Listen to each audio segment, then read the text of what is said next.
O que mais importa, além de abrir empresa, é manter a empresa, é a sustentabilidade da empresa, é a sustentabilidade do negócio, é que aquela taxa de mortalidade caia, né? Que a sobrevivência aumente, que as pessoas consigam manter a sua empresa, né? Só um dado de curiosidade, quando você pega empresas com mais de 10 anos de atividade e compara com vários países, o Brasil é um dos países que está mais na lanterna, ou seja, tem um percentual menor de empresas com 10 anos ou mais de existência.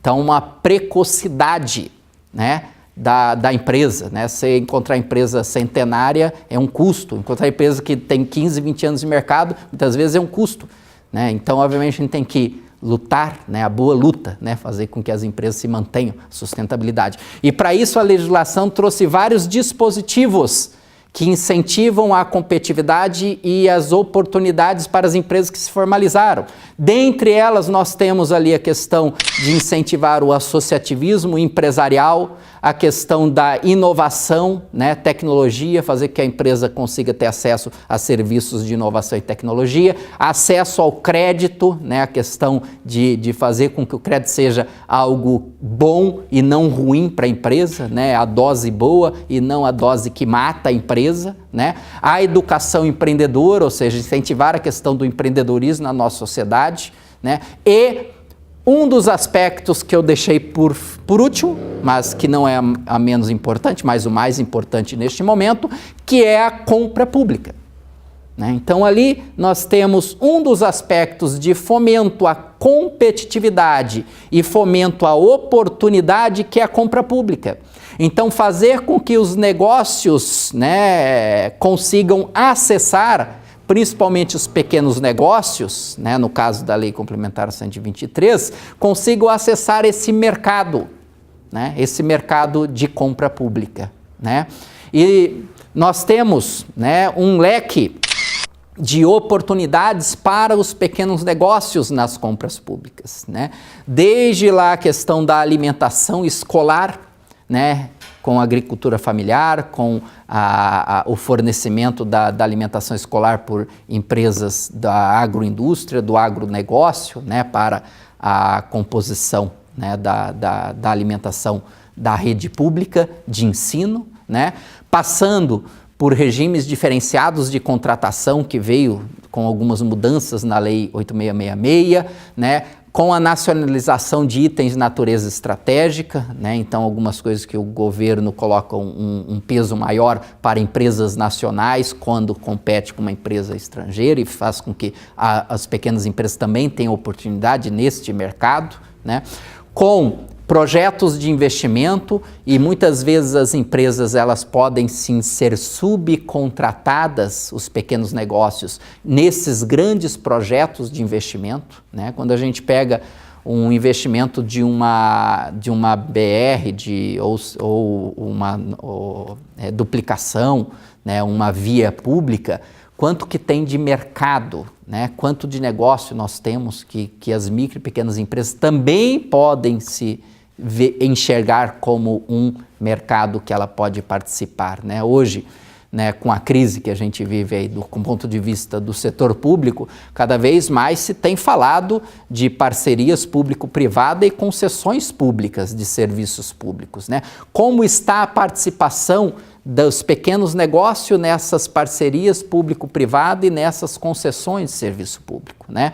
E aqui não é atuando sozinha, mas em consórcio, né? Daí entra o aspecto importante do associativismo, né? Recentemente saiu uma matéria hoje ou ontem, que eu não me lembro, né?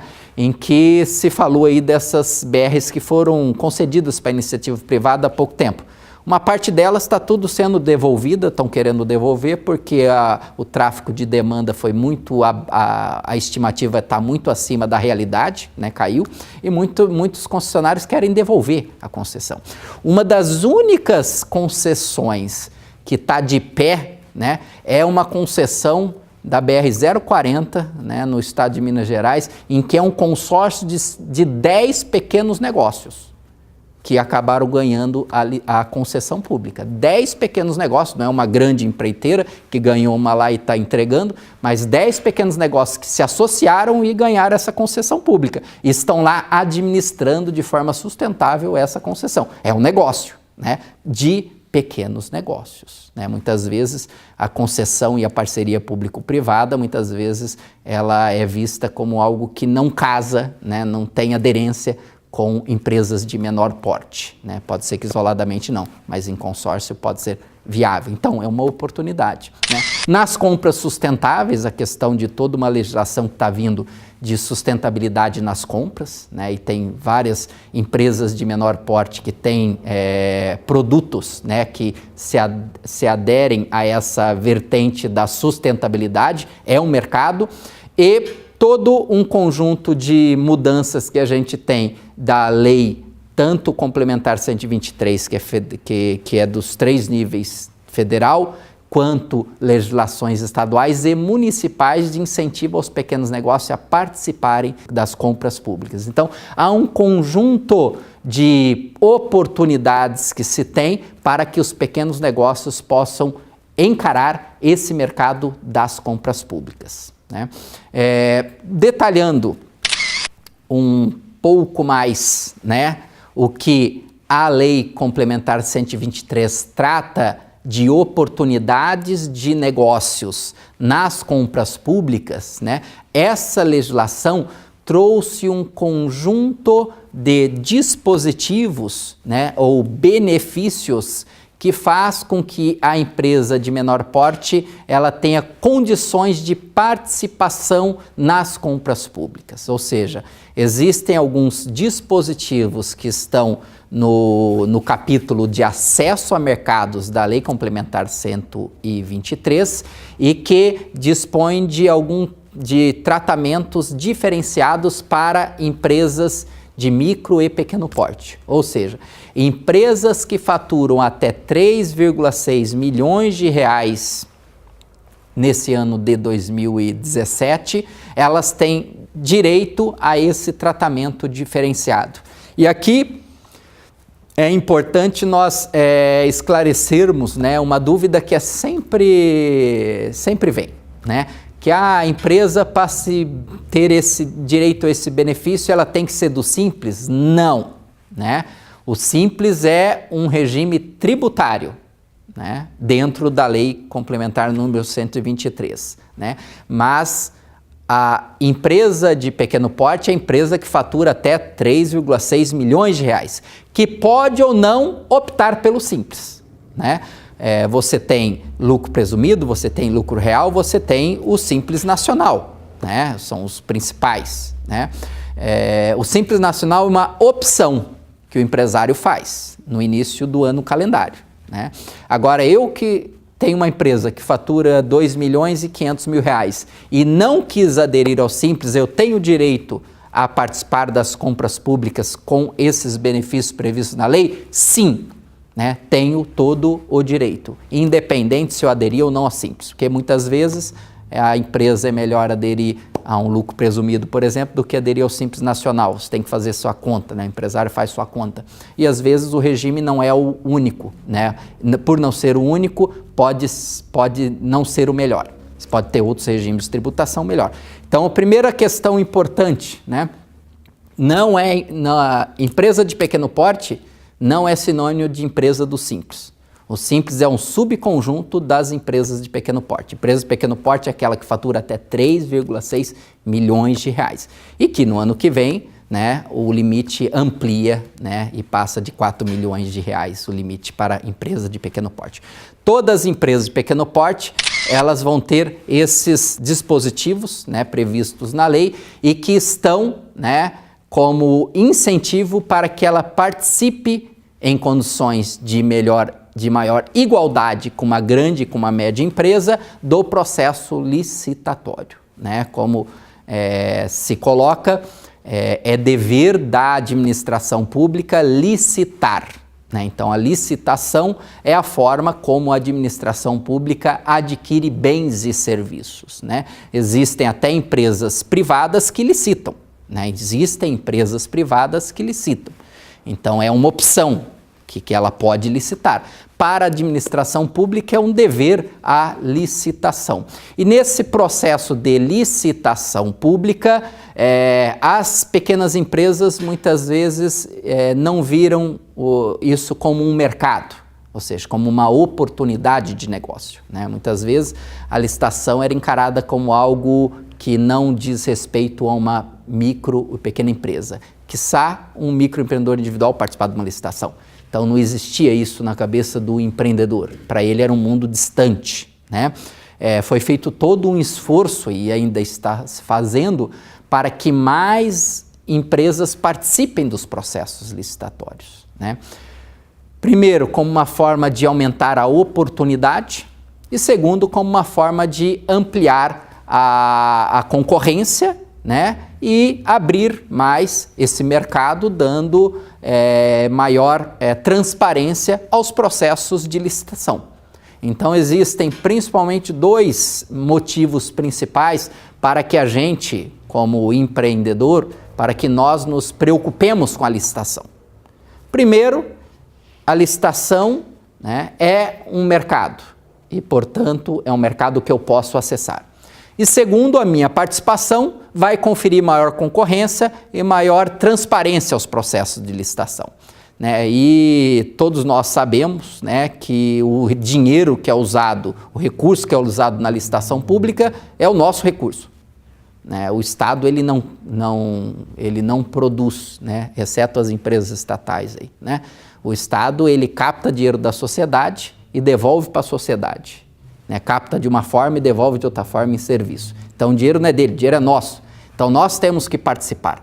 Assim como os pais devem saber o que ocorre na escola das suas crianças, o empreendedor aí do município deve saber o que ocorre na licitação do seu município, né? Porque é o seu dinheiro que está ali. Não é o dinheiro do prefeito, não é o dinheiro do secretário, não é o dinheiro do governador, não é o dinheiro do presidente nem do ministro. O dinheiro não é dele, o dinheiro é nosso. Então você tem dois motivos para encarar o processo de licitação. Primeiro, participando, né? Não se omitindo. E segundo, ganhando, né? Podendo ganhar. E com isso ter renda, ter emprego a partir dessa licitação, ou seja, compra. E para isso a legislação trouxe principalmente um primeiro conjunto que estão nos primeiros artigos da legislação que trata da chamada regularidade fiscal e trabalhista, né, nos artigos 42 e 43, em que a micro e a pequena empresa, né, ela pode participar do processo de licitação mesmo tendo alguma pendência do que se refere à sua regularização trabalhista e fiscal. Ou seja, você pode ter alguma pendência de tributo, né? Seja tributo relativo a encargos sociais e trabalhistas, sejam tributos relativos de outra natureza, né? Você, mesmo tendo alguma pendência, você pode participar da licitação, né? Algo que uma grande e uma média empresa não pode. A grande e a média empresa, para participar, tem que estar com a certidão tudo regularizado. A micro e pequena empresa é possibilitada ela participar do processo de licitação e fazer o que se chama a habilitação fiscal, né, né, no momento em que ela ganha a licitação, né? No momento em que ela participa e ganha a licitação, ela terá um prazo que é de 5 dias úteis para regularizar os seus tributos, né?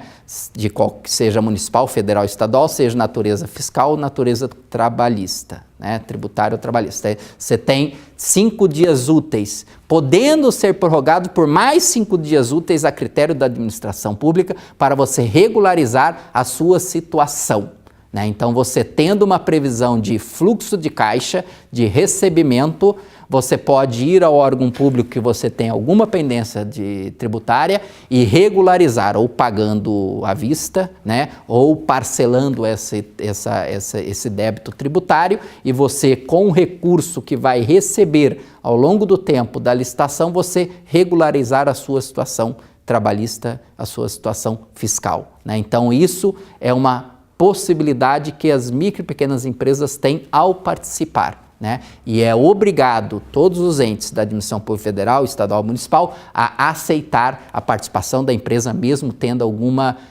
certidão positivada, ou seja, com alguma restrição. Ela participa positivada, ou seja, com alguma restrição, e ela vai ter o prazo de 5 dias, prorrogável mais 5 a critério da admissão, para regularizar e ter a certidão negativada daquele débito tributário, né? Então essa é um dos dispositivos, é um dos benefícios que veio para incluir a micro e a pequena empresa no processo licitatório, né?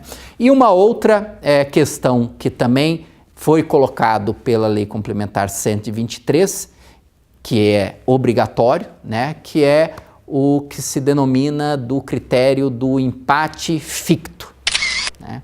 Então há uma possibilidade da empresa cobrir o lance da média ou da grande empresa numa réplica, sem que a grande e a média empresa possa fazer a tréplica, né? Ou seja, num processo licitatório, né, dentro de certos parâmetros estabelecidos pela lei, né, uma micro e pequena empresa que tem um preço superior a uma média ou a grande empresa, a ela é facultada o direito de cobrir o lance da média e da grande empresa, né? Esse parâmetro é de 10% nas licitações, né? E no pregão de 5%, nas demais modalidades de licitação até 10%. Então, se uma grande empresa ofereceu um lance de R$100 e a pequena empresa foi de R$104 num pregão, ou seja, está dentro do limite de 5%, que é 4%, né? Está dentro do limite do parâmetro de 5%, é facultado o direito dessa microempresa ou pequena empresa de cobrir o melhor lance da média e da grande empresa. Então, se o melhor lance foi R$100, ela pode dar a réplica de 99,99, tem que cobrir o lance. E, se ela o fizer, a ela é adjudicado o objeto, ou seja, é ela que vai fornecer aquele serviço ou aquele bem para a administração pública, né? Porque ela cobriu o melhor lance de uma média ou da grande empresa, né? Então, no caso do pregão é 5% e no caso de outras modalidades de licitações, como concorrência, por exemplo, é de 10%. Então, 100 até R$110 para ficar num número mais fácil da gente gravar. Então, isso fez com que as empresas tivessem uma possibilidade de cobrir, né? Para a administração pública, né, isso não vai acarretar, né, em nenhum tipo de pagamento a mais, né? Porque no início, né, era até meio confuso isso, né? No início, quando saiu a Lei 123 lá em 2006, muita gente fala, vai pagar mais caro, né? Na verdade, você não pode pagar mais caro. Na verdade, você tem que cobrir o lance. Então, a micro e pequena empresa tem que cobrir o lance. Então, não é que vai pagar mais caro. Então, havia essa dúvida no início, né? Muitos diziam que, pode pagar mais? Não, você tem que cobrir o lance. Então, não paga mais. Então, é uma vantagem que a micro e pequena empresa tem e que, obviamente, não vai prejudicar a administração pública, como muitos colocavam, né? Até hoje colocam, né, essa questão aí, né?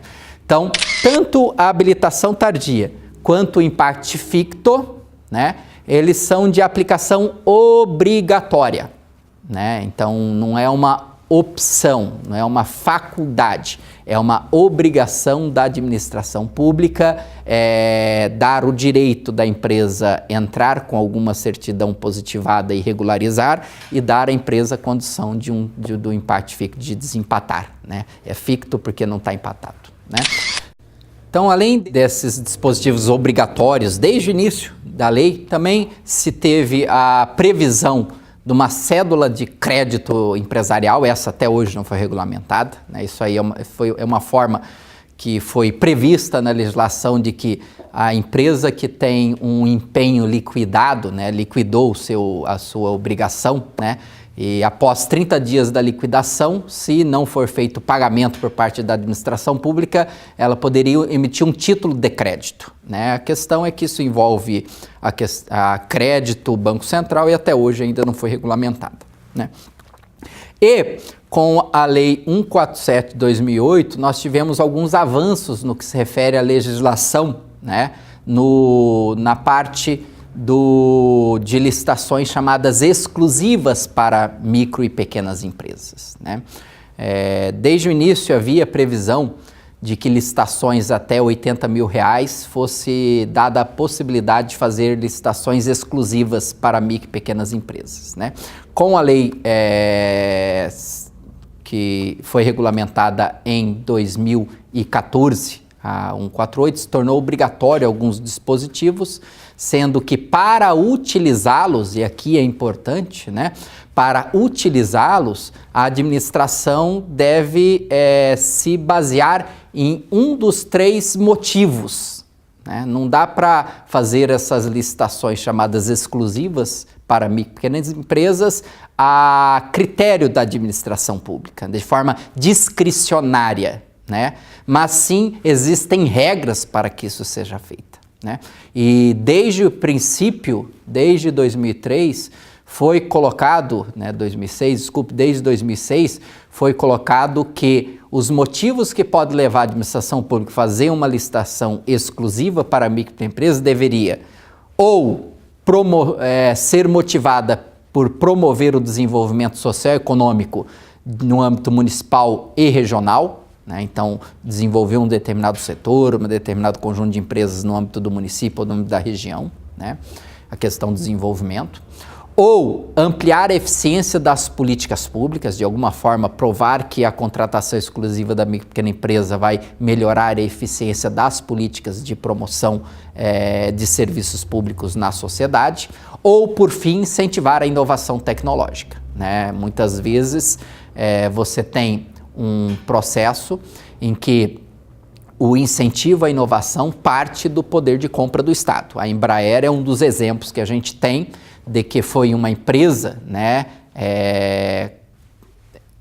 construída a partir de uma política pública, né, de Estado, de indução, né, e é o que a gente tem hoje como uma das empresas mais inovadoras. E assim o mundo inteiro muitas vezes se utiliza do poder de compra para induzir a inovação, né? Então, seja por desenvolvimento ou pela questão de melhoria das políticas públicas ou em função da inovação tecnológica, ao poder público é dada a possibilidade de fazer as licitações exclusivas. E aqui a gente tem, primeiro, uma licitação exclusiva para a micro e pequena empresa quando o objeto da licitação é de até R$80 mil por item, né? Então, até R$80 mil, antes o que era uma opção se tornou uma obrigação a partir de 2000, com a Lei Complementar número 148, se tornou uma obrigação do poder público, né? Então, até R$80 mil tem que fazer com micro e pequena empresa, né?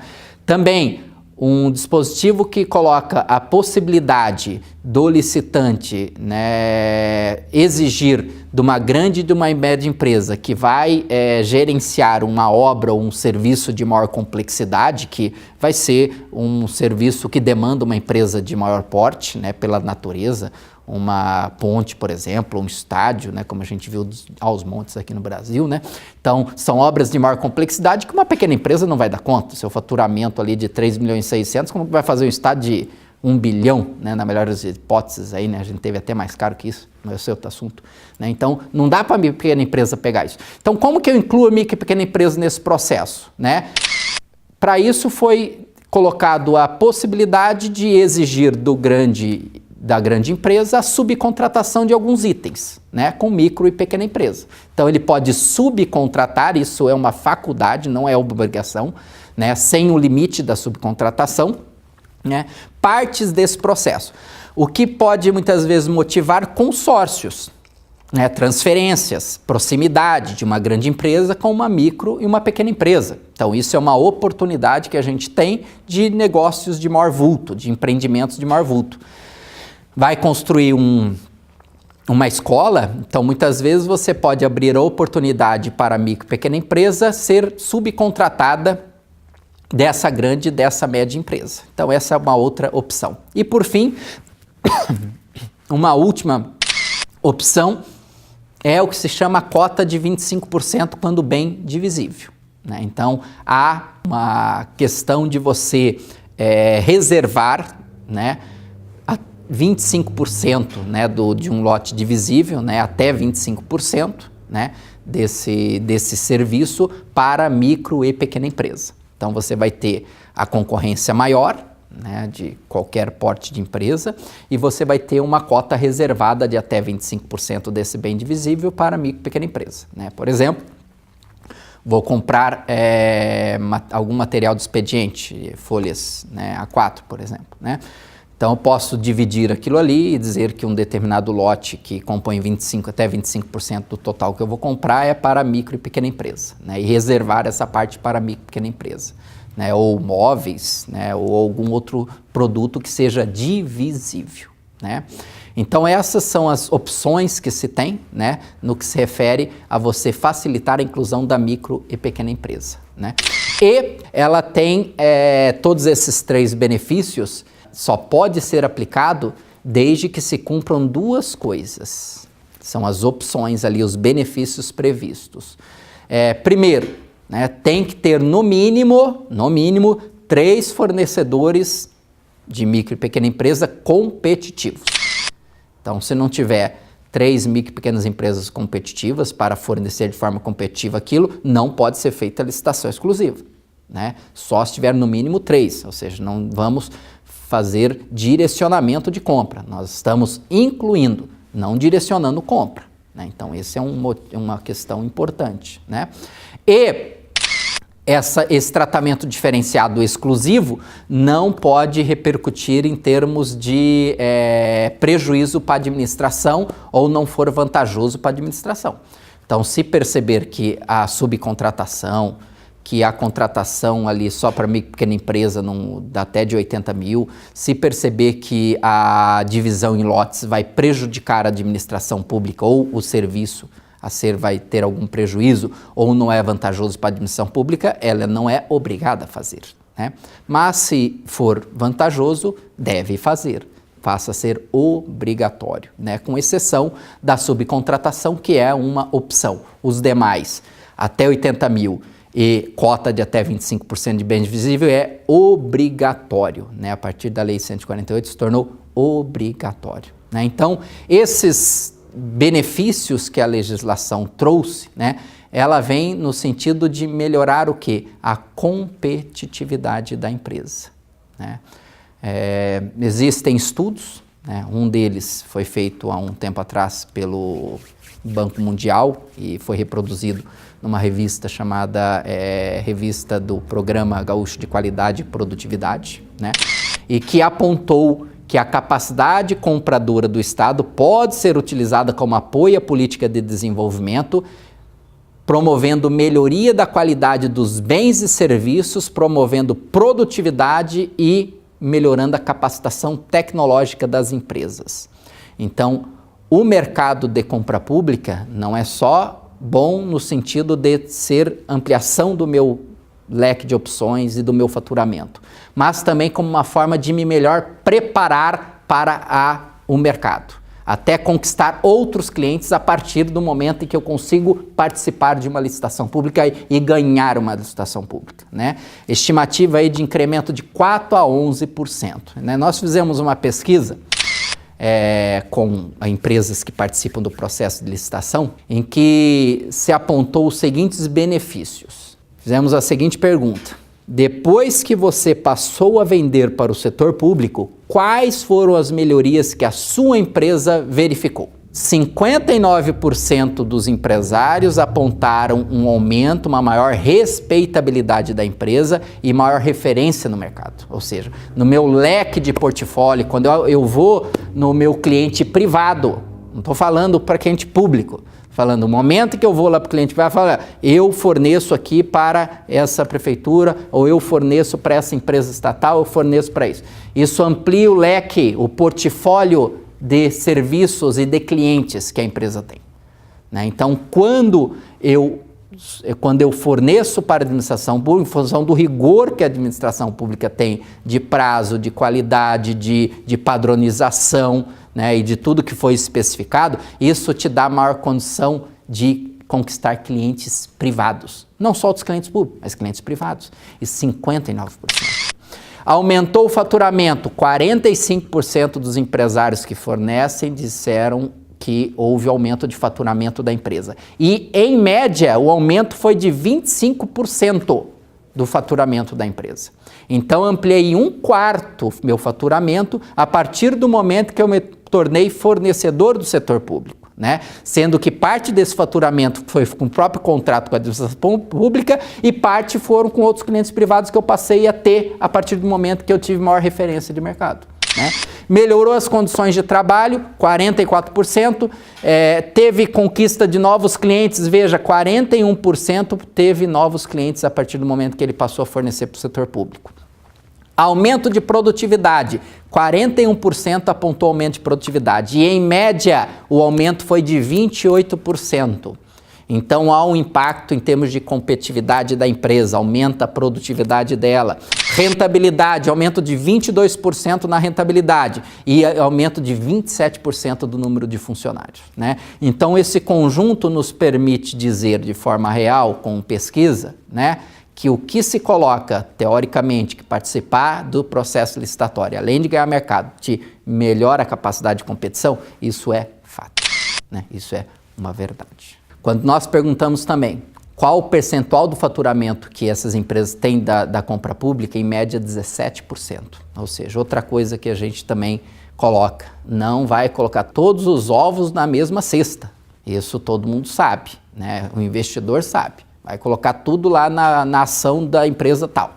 A hora que despencar a ação da empresa tal, pronto, né? Então, existe uma teoria chamada diversificação de portfólio e que se aplica também para a empresa. Não adianta ficar restrito. Você tem que ampliar o seu leque, né? E esse mercado, veja, é um mercado, pegando os dados dos 5 últimos anos, só do governo federal, de alguns serviços, foram 287 bilhões de reais. Esse é o mercado. A participação das empresas é de 30% da micro e pequena empresa. Era, em 2005, 14%, hoje está em 30%. Houve um aumento a partir da edição dos benefícios da legislação. As empresas passaram a participar, mas ainda tem espaço, né, para aumentar. Quando a gente pega os 3 níveis de governo, federal, estadual e as empresas estatais, o mercado é 500 bilhões de reais ano.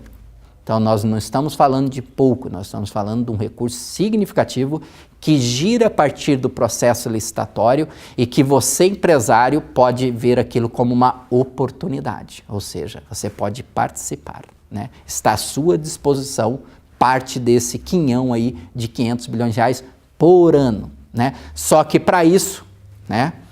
Só que para isso é importante, quando você participa do processo licitatório, né? Nós mesmos, quando lá no Sebrae a gente faz os cursos de capacitação, uma das atividades para o fornecedor, né, para a empresa que vai fornecer, uma das matrizes que a gente coloca é a matriz chamada matriz de risco, que é essa que vocês estão vendo aí, né, em que o processo licitatório também tem seus riscos, né, e você tem que ponderá-lo, né, também não é assim, 500 bilhões de reais.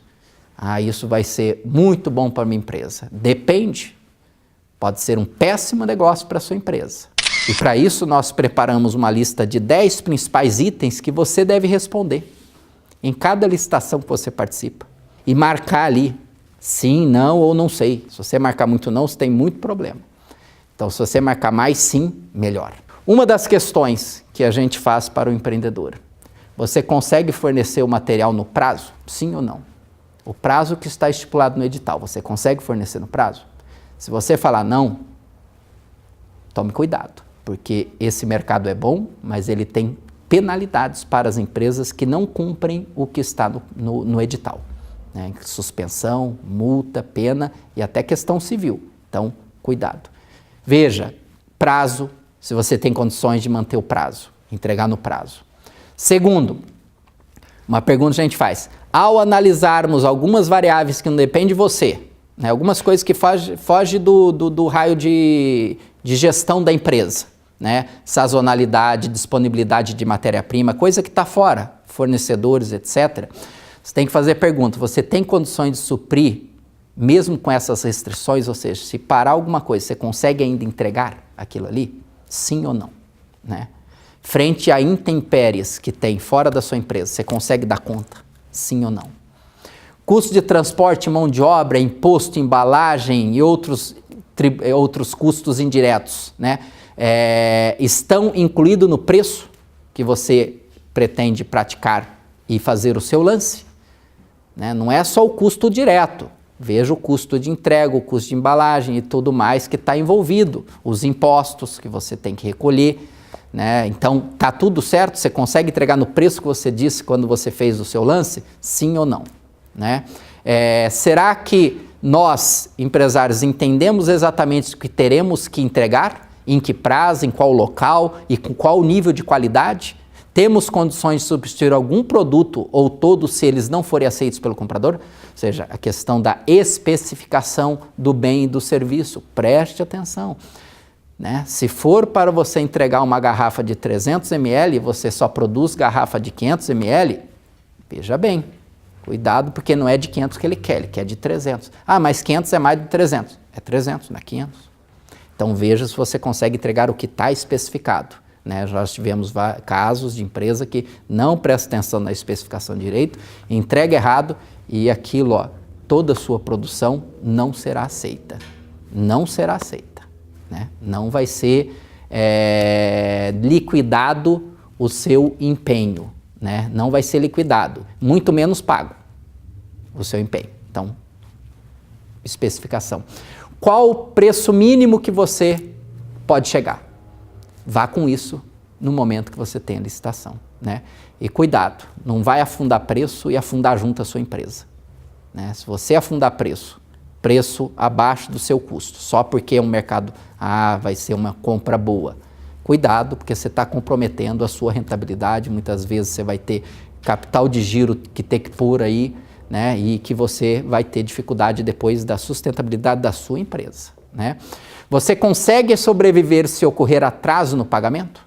Depois de 30 dias que você entregou o produto, o fiscal que recebeu liquidou a sua entrega, disse, olha, está entregue conforme está no edital, tudo bonitinho, tal. Tem até 30 dias para fazer o pagamento, conforme a lei 8666, mas muitas vezes esses 30 dias é elástico. Né? O 30 dias nosso não sempre é o 30 dias da administração pública. Né? Então, e se for para 60 dias? E se for para 90 dias? Você consegue? Né? Então, a questão de prazo, aguento ou não aguento, isso é importante. Né? Eu consigo entregar essa encomenda sem prejudicar minha empresa? Né? Muitas vezes o empresário, na ânsia de aumentar faturamento, ele esquece que tem os seus clientes, que também querem o produto. E daí deixo de atender o meu cliente privado porque peguei uma encomenda grande aqui. E daí eu fizeram insatisfação com o meu cliente só porque eu conquistei um novo cliente. Não faça isso, né? A gente muitas vezes como consumidor se vê diante disso, né? Porque eu sou cliente antigo, ele me entrega diferente. Agora é cliente, assinatura nova tem desconto, assinatura velha não tem. Que tratamento é esse que você tem para os seus clientes? Cuidado, né? A entrega, você consegue fazer entrega sem comprometer a matéria-prima dos outros pedidos, isso que a gente acabou de falar, né? Conhece claramente os passos para receber o dinheiro, empenho, liquidação, pagamento, conhece tudo isso? Se não, se informe antes de participar da licitação, né? E consegue tocar o dia a dia e manter todos os impostos pagos durante todo o contrato? Então, como nós vimos, o mercado de compra pública é um mercado que é expressivo, né? 500 bilhões de reais de ano não é pouco recurso, né? Então, há um volume significativo. É um mercado que, se você entra, melhora a competitividade da sua empresa, melhora a produtividade, melhora a qualidade, né? Aumenta a sua capacidade de fornecer para outros clientes, mas também é um mercado que tem seus riscos, né? Como nós vimos há pouco, tem os seus riscos. Então, faça do mercado de compras públicas um elemento de alavancagem da sua empresa. Faça do mercado de compras públicas um elemento de impulsão da sua empresa, que melhore a sua empresa, que faça com que ela seja mais lucrativa, mais rentável, que ela se alavanque, que ela aumente a sustentabilidade e a sobrevivência da sua empresa. É uma decisão importante, é uma decisão que deve ser pensada, né? Conheça muito bem todas as regras que envolvem as compras públicas e participe, né? E tenha bons negócios, né? Muito obrigado.